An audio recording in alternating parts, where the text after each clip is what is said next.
Hi there. My name is Michael Becker. I'm the Personal Data and Identity Working Group Chair for the Mobile Ecosystem Forum. And with me today is Surash Patel, the VP of EMEA for Telesign, and John Brunner, the CEO of Aegis Mobile. Hey, gentlemen, thank you very much for joining us today. Great to be here. Thank you, Michael. Yeah, great to be here. Thank you. I'm super excited about today's webinar because we get to dig into one of my favorite topics, which is personal data, identity, and trust, and all that it means for the industry. And specifically, the title of our webinar today is The Dawn of Systemic Trust Between Brands and Their Mobile Customers. And it's supported by Telesign. We wouldn't be having this without you, Surash. So thank you very much for making it happen. Yeah, pleasure. So let's just dig right in. We've already kind of got a brief overview of Surash, John, and myself, and they'll both be introducing their organizations in just a few minutes. But why this is such an important and timely topic is because of this real fundamental breakdown we're having in trust between individuals as they approach and understand how to interact and work with organizations.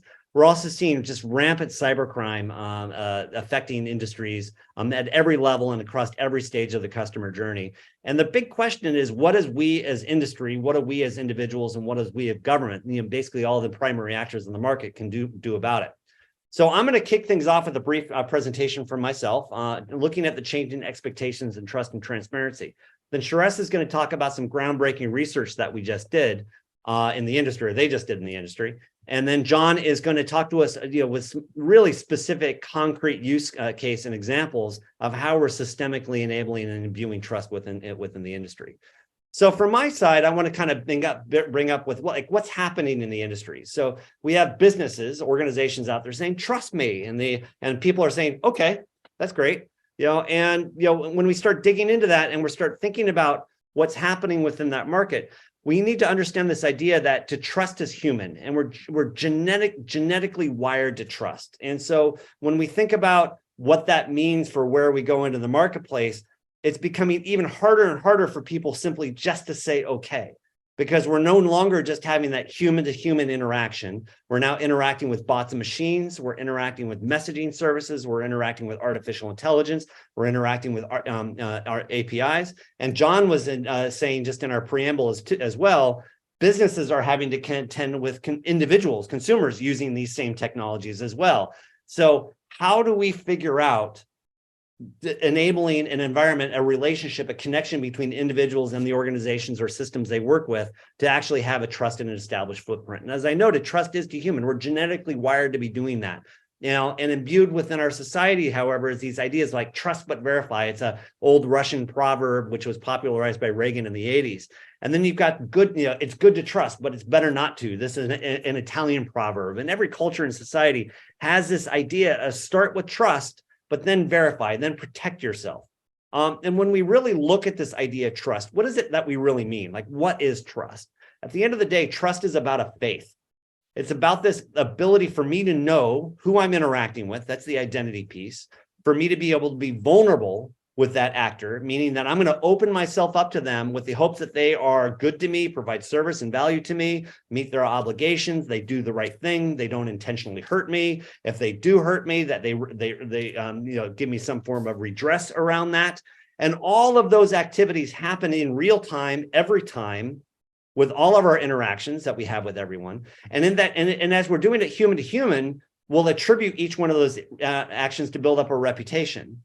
But how does that happen in the digital world? And how do we work those through? And that's where where things really start getting quite difficult. Telesign did some really interesting research just recently, and Surash is going to dig into this more about this idea of, when asked, when asking consumers, 94% of consumers surveyed come back and say, we believe businesses bear the responsibility for protecting our privacy. And that point, that privacy, that I think is really important, because I don't think consumers know enough about how all of this really works to be able to really effectively respond to a question like that, because there's this distinction between privacy and security. What I think, and again, I don't know, this is mass market research, what I think they might be pointing to or expecting to be saying is, we want companies to be protecting us from threats and dangers.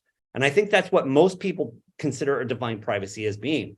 Whereas privacy is really about this idea of control, the ability for me as an individual to control the who, what, when, where, for what purpose, and for how long someone has either digital or physical access to me.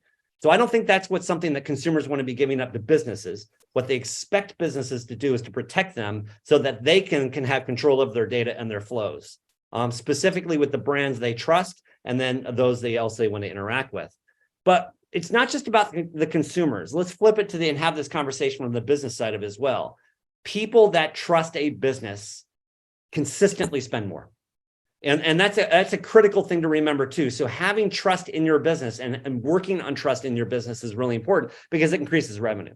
But what we also find is that it improves supply chains. It improves employment onboarding. For example, when you build trust, and specifically the theme of today's event, systemic trust into your overall program and business, you can reduce onboarding time for new employees from 3, 4, 5 days to 15 minutes, or even faster. You increase delivery, you improve credentialing, you combat fraud, you create engagements at every micro moment around the customer journey, both B2B, B2C, Me2B, E2B, all of the Bs. You can increase revenue, reduce costs, save time, and reduce risk. So having this trust is critically important. But again, all this understanding in the world is not going to solve the problems that we're facing right now: cybercrime, phishing, fraud, deepfakes, fairness, the asymmetries in power between individuals and companies, and vice versa. The ability for individuals to have agency, the equitable uses and the valorization of our data. Are we getting equity? Are we creating community commons? Are we really truly giving good value for our data and our identity exchange? Don't know.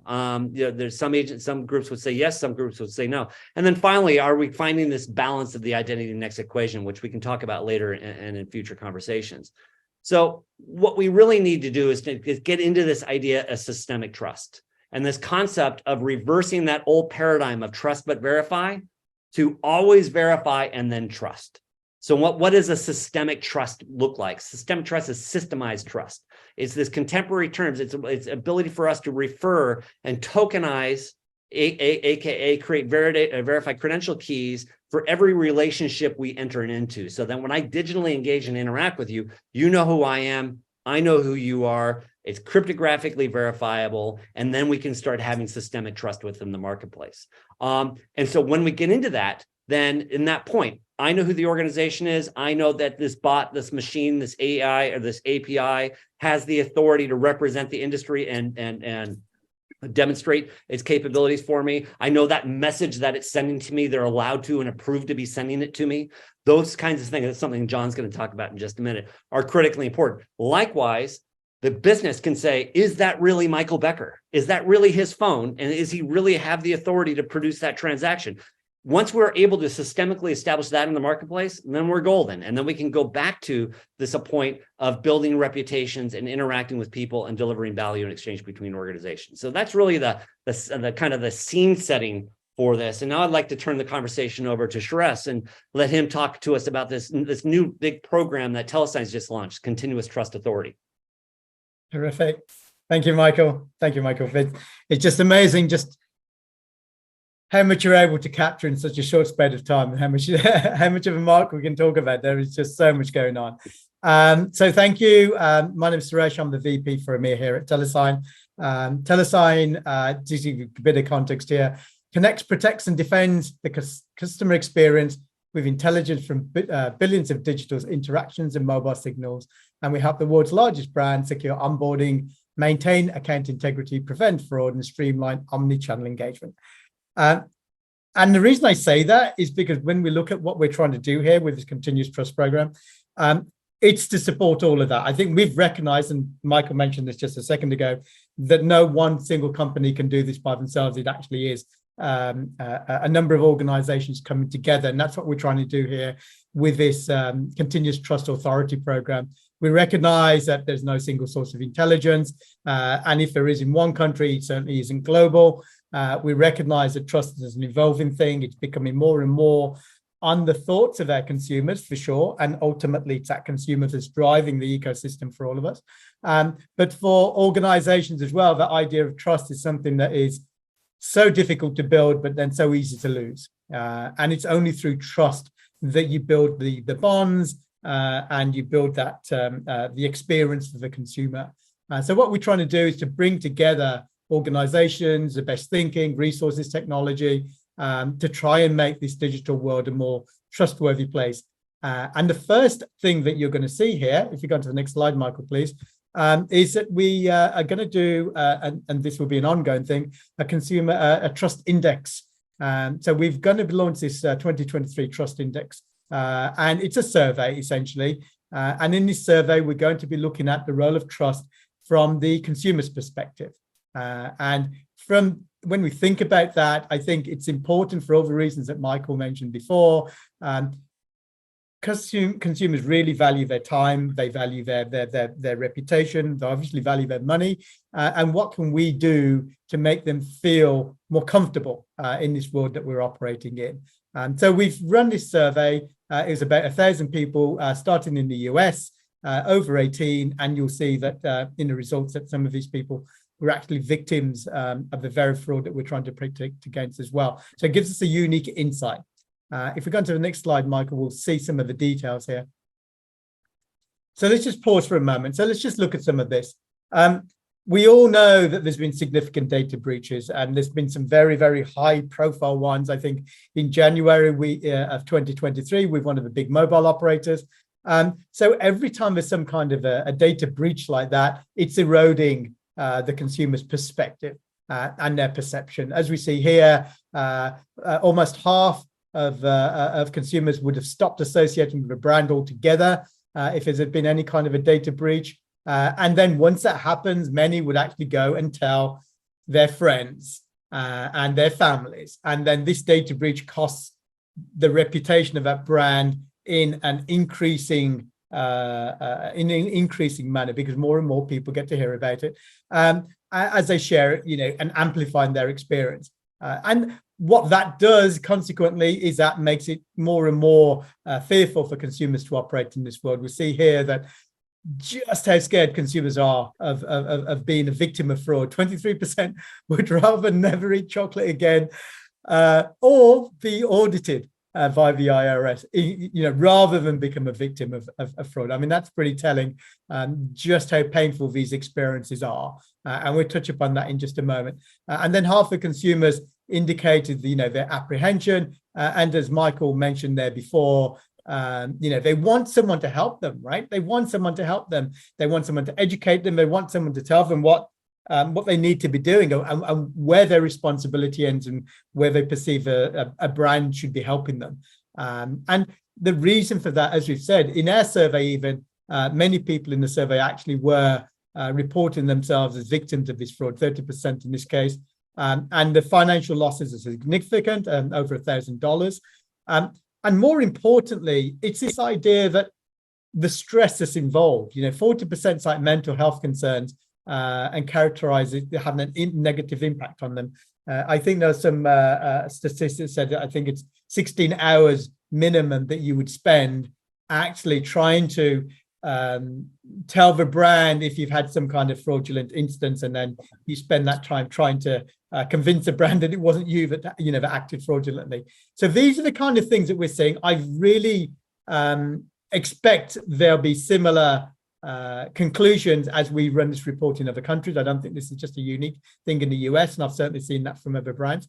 And I think what we'll do now is we'll hear from John, from John Brunner, and he'll talk about the business-to-business aspect of it, and how he's doing things in the telecom space that help consumers have this sense that they're working with trusted brands.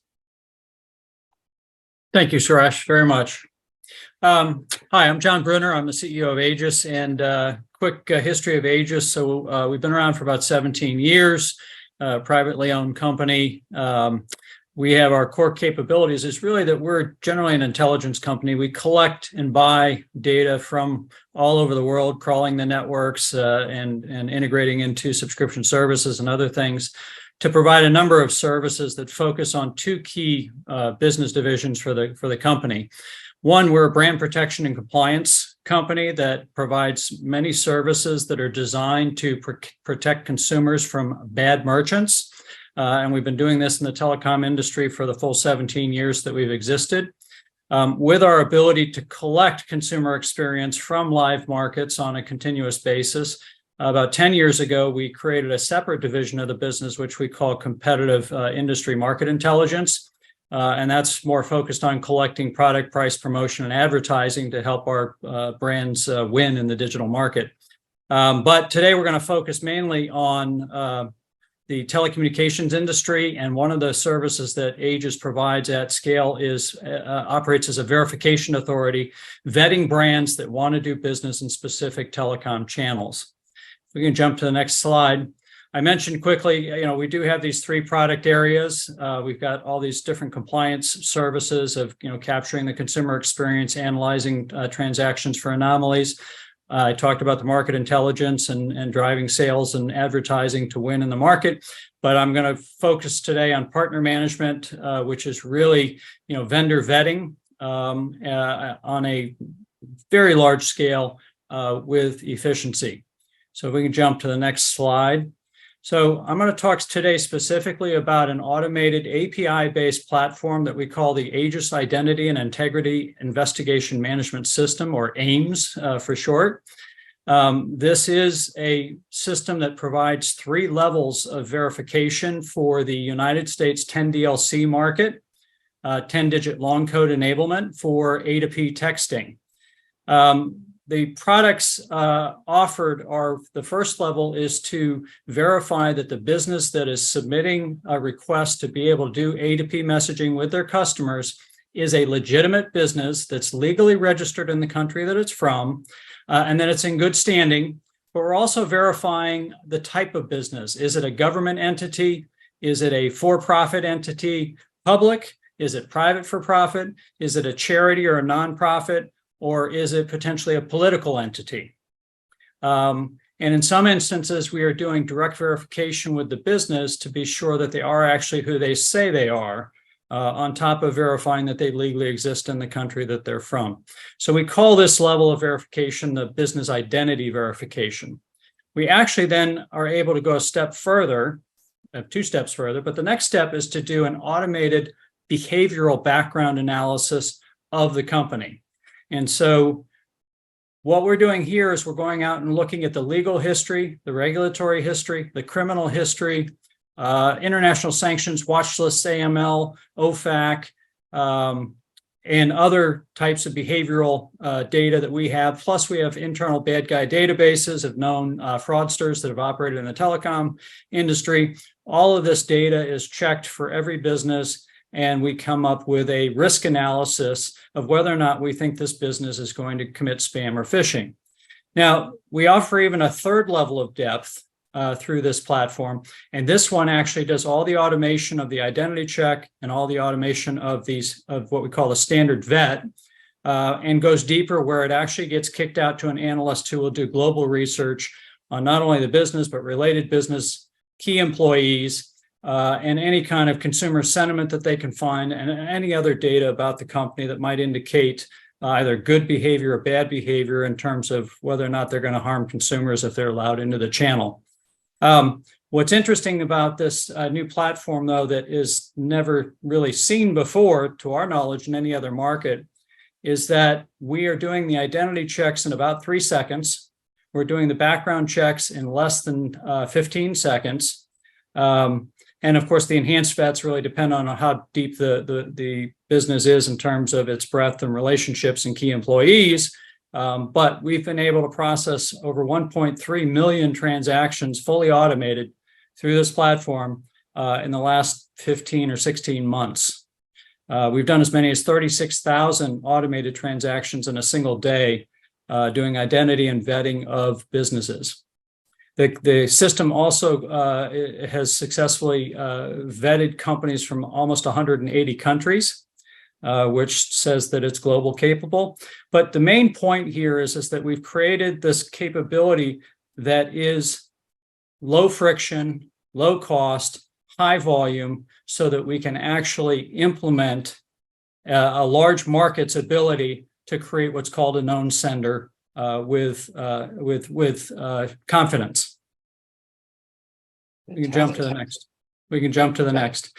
So as an example of how this works, we talked about the identity just really being a verification of you are who you say you are and that you're a real company. The standard vet is for businesses that want to do higher volumes of messaging. So in this 10DLC market, if you come in and just get an identity check, I'm sorry, I've got a gnat flying around me. If you come in and just do an identity check, you go into what's called a low throughput bucket, and you get a very low volume of messaging that you as a business can do.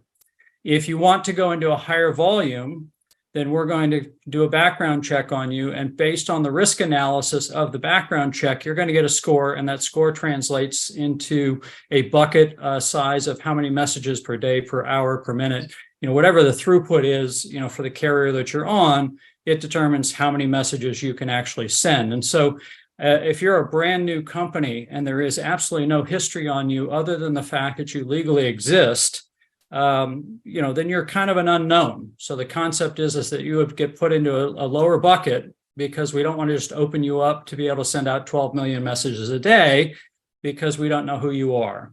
If it turns out that you are a Fortune 500 and we verified that you're a Fortune 500 company, you have better ways to make money than to do spam and phishing and commit fraud against consumers. And so you're going to go into the highest throughput bucket as a Fortune 500.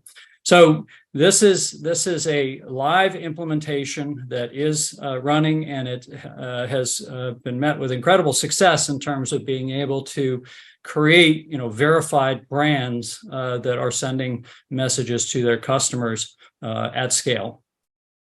Fantastic. And so now this rolls us into the Q&A, and I want to start with a couple, and then we'll go to our audience and let them ask some questions too. But essentially, we've started talking about both sides of this equation. This ability now, as John has been suggesting or showing us, that we can actually legitimately at scale validate and verify an organization. So John, real quick, who's the one doing the validation? It's the carriers that are doing the validation to approve those companies. And then does that at some point that trust roll all the way down to the individual? And then my question is, Surash, is then how does the individual actually get that signal that this business, this message I'm receiving, can actually be trusted? So the way that the model works, since the carriers are the ones that are at risk from regulatory and legal fallback, and it's not necessarily the aggregators or what's called the campaign registry, Aegis is doing the verification and identity on behalf of the carriers as an approved verification authority. And the risk analysis that we are calculating a score and producing a score is based on the legal teams at the carriers defining what kinds of behaviors and actions on behalf of these companies warrant, deductions and points and et cetera, et cetera. So at the end of the day, this system is custom designed to support the risk analysis and risk tolerances of the carriers participating in the US market for 10DLC. And again, 10DLC is the concept of being able to send text messaging campaigns or other related messaging campaigns through long phone numbers. That's correct. For those people that may not be aware of that. Now, That's correct. And Surash, so on one side, we've got John that's helping us understand, like, this is a valid company, this is a valid bank, this is a valid retailer. We're, we, the carriers, are going to say it's okay for them to message people through our networks. On the flip side of that, if I'm the carrier or retailer, how do you actually even know it's Michael Becker? How do you know you can trust me logging into that website or signing in with that phone number? And because there's more to Telesign than just the research you just did. Yes. You did a great job of summarizing your research, but you also do this other thing too to help the industry know who's on the other end of that phone number. Can you explain that a little bit? Correct. Yeah. No. Thank you, Michael. Yes. So what Telesign does is we help lots of brands around the world, and one of the specific use cases we find a lot of traction is, as you suggest, is onboarding, is actually making sure the brands can trust the person that they're onboarding. And we do that, using a number of signals that we get. Telesign sends billions of one-time passwords for some of the largest brands in the world. And with that, we get an awful lot of data about the phone number, how many messages you received from which operators and which countries. We turn that into a score signal. So when a brand is onboarding, they can just ask the consumer for the phone number, nothing else, just the phone number. From a consumer, from all this data that we have, we can generate a risk score of 1 to 1,000 of whether we think that's likely to be a bot, a fraudster, or a genuine, consumer. And with that, you would then typically then say, okay, it looks good. It looks like it could be a good consumer, or it might not be a bad consumer. Let's put it that way. And then you want to test for possession. Let's make sure the person actually has got that phone number. Otherwise, what's the point? what's the point of checking the phone number if a person actually hasn't got it? So then you test for possession using something like a one-time password or some of the other invisible carrier checks that we have. Once you do that, then we have other data where you can check that that phone number goes against the name that the consumer may have given you. And the idea of this is balancing this customer journey with the level of trust that you're trying to get with that consumer. We have a consortium of consumers that we companies we operate with. On one side, some of the large social networks might just want, who don't have a subscription fee, might just want as many consumers as possible. Whereas on the other side, you have financial organizations who want to really vet and clarify and do know your customer on the customers that they're onboarding. So we operate within that consortium. And what we've learned is there's this balance between making the journey smooth, because if consumers find it too hard to onboard, they will leave and go to another brand. Let's remember, consumers have choice. And then on the other side is actually, making sure that the consumers that are onboarded or the individuals that are onboarded are actually who they say they are. And that's a very important part of what we do, using all of the risk signals that we just talked about. Yeah, and again, one simple risk sample or risk signal that I understand, for instance, is, has the SIM card of that phone been swapped in the last 24 hours? Correct. That's exactly that SIM card in the device. Like, I always know Michael Becker's got an iPhone. He's always going to have one. And now is my number now coming from an Android? That would be a risk signal. Correct. So there's lots of risk signals that we get from the operators in real time. It could be around whether that phone number is roaming, where it's not supposed to be, whether the phone number is reachable or not. And then we're working with the operators and all kinds of other risk signals. There's risk signals worked on now where, we can see if that number is on another call. And that's often a risk signal to the operator for things like social engineering. Okay, so before we talked about this, so why has verify then trust become this new motto? And I think we've kind of touched on it, but I'd like you both to discuss that. But from each side, both from the individual side going to work with brands, and from the brand side working with other brands, and then the individual. Can each of you kind of take that from your own perspectives? So let's start with Surash. Yeah, sure. Happy to do that.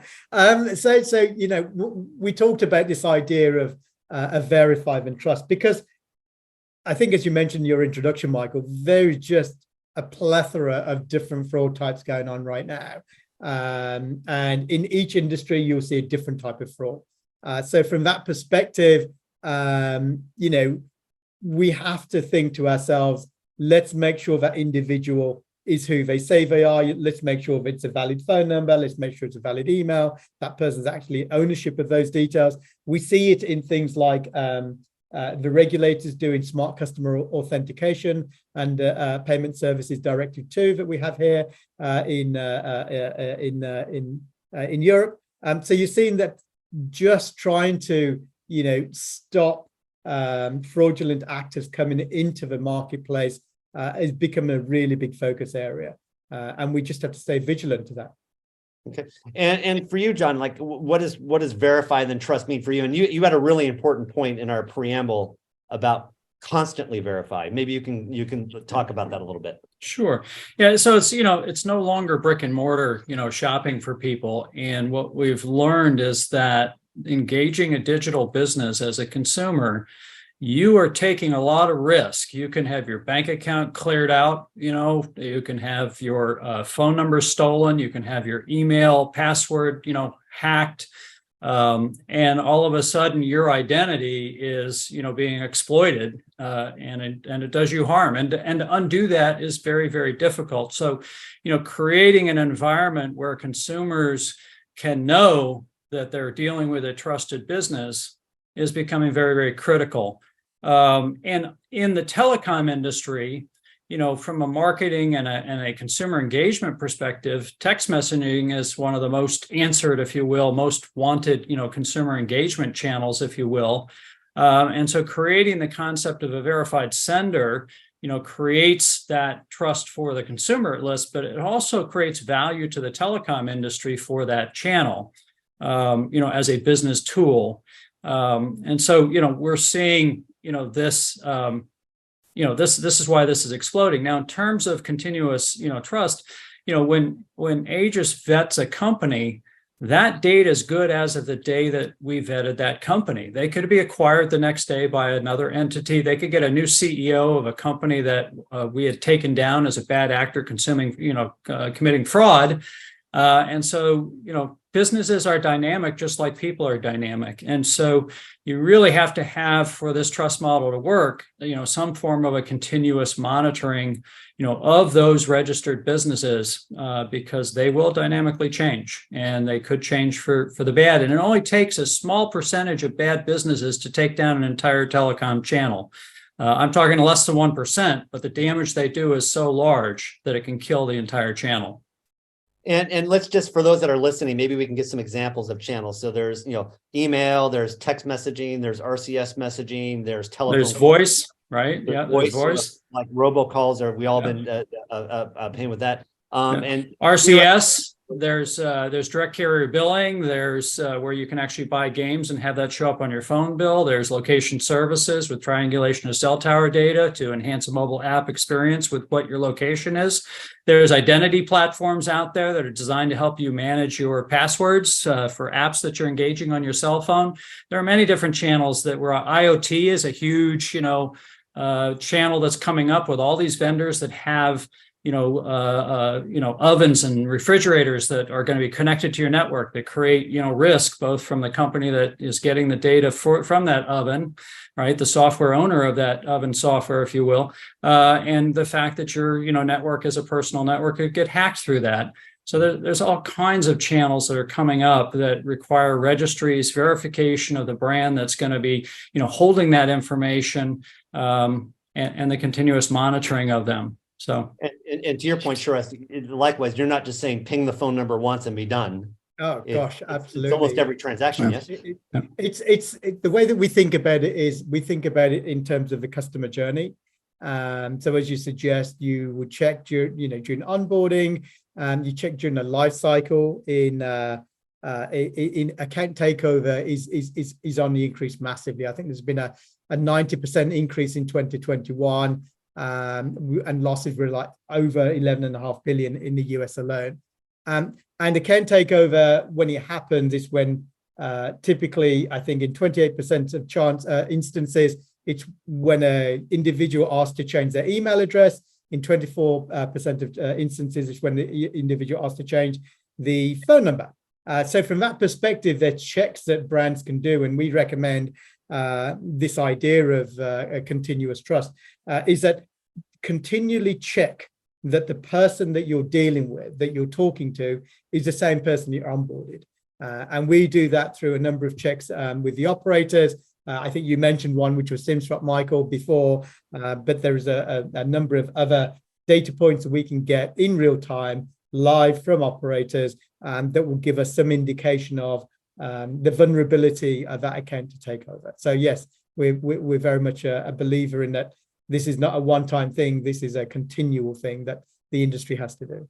And I think what I'd add, if I may, with Telesign, one of the things that when we're verifying a business that they are who they say they are, one of the things that we're doing is reaching out to a person in that business. And so if we're actually sending out a PIN verification to a phone number, we need the Telesign risk analysis that they have on that phone number to determine, okay, we're going to send out a PIN, but Telesign tells us this is a known bad actor. This phone number has a history of bad behavior, so that we can notify the channel we're supporting to say, yeah, we've got a verification that they are who they say they are, but we actually don't think they are, right? Because of the data that we got from Telesign about this phone number that's associated with this Fortune 500 company. We don't think it's the Fortune 500 company, right? So the overlap also of the verification of individuals, is very critical from doing the business verification to protect consumers. And I think this is really important because this is also bringing in nuance for the brand. So any of our small to medium-sized businesses, Fortune 500 businesses, everyone that's out there listening to this, there's a lot of this silent authentication, silent authorization, silent authority detection happening behind the scenes. that you can leverage and use to be able to imbue trust in your business processes and into your business systems. But Surash had said something in particular I think it's important that I want to highlight back. And I think, John, you kind of alluded to this as well, is let's say you do get that risk store back. Like you are not the old, you Aegis or you Telesign, you're not the ultimate decision makers. Right. What you're doing is you're a partner in the chain and you're saying, hey guys, there may be some risk here that you need to be pay attention to. And so rather than, if it's, automatically accept that payday loan or automatically accept that credit card charge, maybe you call their phone, or maybe you send them a secondary email, or maybe you have, other processes you have in the user experience. So yes, those numbers that have been flagged for risk, you're going to purposefully add friction to validate that risk. Can you guys comment on that? Yeah, I'm happy to. That's exactly the conversation that we have with many brands, is this idea of managing the risk versus the friction. And what we often say to brands is, if we show you that consumer is likely to be a good consumer, let's put them on a lesser path of friction. And then, as you suggest, if there's risk signals are indicating we need to do more checks, then let's do that. Let's make sure there's more checks in place, so you don't open yourself to harm. And the more checks you do up front at the start of the funnel, the more you're going to save in terms of downstream effort, reaching out to do expensive further checks. If you can just scoop up some of these up front, then you're going to be better off because of that. So yeah, I absolutely think that we continually try to work on this balance between a good customer experience and a safe customer experience. Well, and that also comes down to this point, though, too, of user education. One, being transparent, letting them know that this is what's happening. And then two, you're helping them understand, too, that these processes are protecting them, too. By me doing this for you, you may not know your phone got stolen. And you may not know that someone's about to buy a car on your credit card, and we're going to stop that. Yeah. So that's part of the benefit, too. So it's not just benefiting the business, it's also benefiting the individual. Yes. Yeah, and no, for sure. And I think that's exactly the point. I think it's all about the service that you're signing up for. If it's for something that's not going to cost you a lot of money, you're time poor, it's a low transaction value, you don't expect lots of significant checks. If it's going to be for a large transaction, a large amount, something quite significant in your life, then you would expect those checks. In some research, I've seen that consumers are actually willing to pay a little bit extra to know that those checks are actually happening. So I think it does vary by use case, but you do make a good point there, Mike. So we've got a couple more questions. So at the end of the day, though, again, there's a lot of this silent stuff happening behind the network, which is just awesome. But how do we actually communicate this? How can companies gain the trust of consumers? How can consumers gain the trust of companies? How do we get this trust out in the forefront? Thoughts, John? Well, for us being, sitting behind telecommunications companies, it's really their job to do the marketing, for this. So, at the end of the day, we just got to make sure that we're a stand-up, trustable company that's doing our job and, providing the risk analytics that are needed. But in terms of, the marketing, we're really kind of behind the scenes. Mm-hmm. Got it. And that doesn't make you any less critical or less important. I mean, you're incredibly important. It's just you're not a household known brand name in that regard. And Surash, for you, I mean, you talked about your research and you talked about this idea of signals within within the network, but aren't there also signals that we can be presenting to the individual too? I think there's two things here, Mike. I think this, firstly, the continuous trust authority program. We'll certainly be putting more time and effort and marketing into that, and working with the lots of mobile ecosystem forum, and having these conversations with people like John from Aegis. I think we're trying to create this ecosystem where we can create some best practice and some thinking, and ultimately, I think that will translate then into some idea of a trust signal that consumer can see, possibly in the form of some kind of a badge, where consumers can see that if Telesign thinks that this is a company, consumer-facing brand they can work with, then they can trust that. And that badge is going to be something that we're going to work more on by looking at organizations like Aegis, working with them to say, well, firstly, how can we make sure that this company is a good company? And then secondly, how can we make sure that this company is utilizing some of the best practice that we've seen in securing the customer journeys across all the industries and the countries that we operate? So I think there's going to be a few different dimensions to it, but we're keen to continue this conversation because I think there's a lot more that we need to do, to your earlier point of educating consumers on what privacy means and educating consumers to know what good looks like from a brand looking after their data. There's a couple other things that about educating consumers. It's also about educating businesses too. Like, why do I go to the campaign registry? Why are they checking me? And to not be frustrated about that and actually, be excited about that process rather than see it as just some, painful checkbox that I have to go through. Yeah. And in theory, the brand gets the token, right? So we issue a token once we do a verification. The token says exactly what kind of verification occurred and what was the result. It's a GSMA standardized token, partially encrypted, partially unencrypted, if you will, right? All that good stuff. And then, of course, we have accessible, databases that people can verify that token's valid, for whatever period of time it is. And so, from that perspective, the brand in theory can take that token to different providers of messaging or voice or whatever, we've configured that token to support and be able to get on, if you will. So it's essentially a credential that business can hold. What's also important that we've learned is different markets, different channels within telecommunications have different credentialing requirements. So, what is risk is different from one channel to another. Flat messaging is not showing logos, right? But RCS, which is the rich, content, messaging, is showing logos. So does this brand actually own that logo? Do they have rights to use that logo, right? It becomes very important for them to have the credentials as they get on different carriers that says, yes, I can do rich messaging and I can use this logo. So those credentials are something that businesses should, feel, value in attaining and having, because it enables them to then engage their consumers with very solid products. And then in theory, those same credentials then can be used to interact with this process to be determined methods that Surash was just alluding to, that so in other words, all of these pieces are starting to come together. Yes, absolutely. Yeah. So, and so we've only got about 90 seconds left. So what would you say are your kind of parting remarks? I mean, what's the Surash? Well, I'll leave this one for you. Like, what's the call to action? What do you want people to do that are hearing today's webinar to walk away with and to say, okay, I'm going to wake up tomorrow and go do that? I think for me, it's if people can reach out, join this continuous trust authority that we're putting together, and let's build an ecosystem that make it safer for consumers to operate in this digital space, and then let's make sure that they know about it.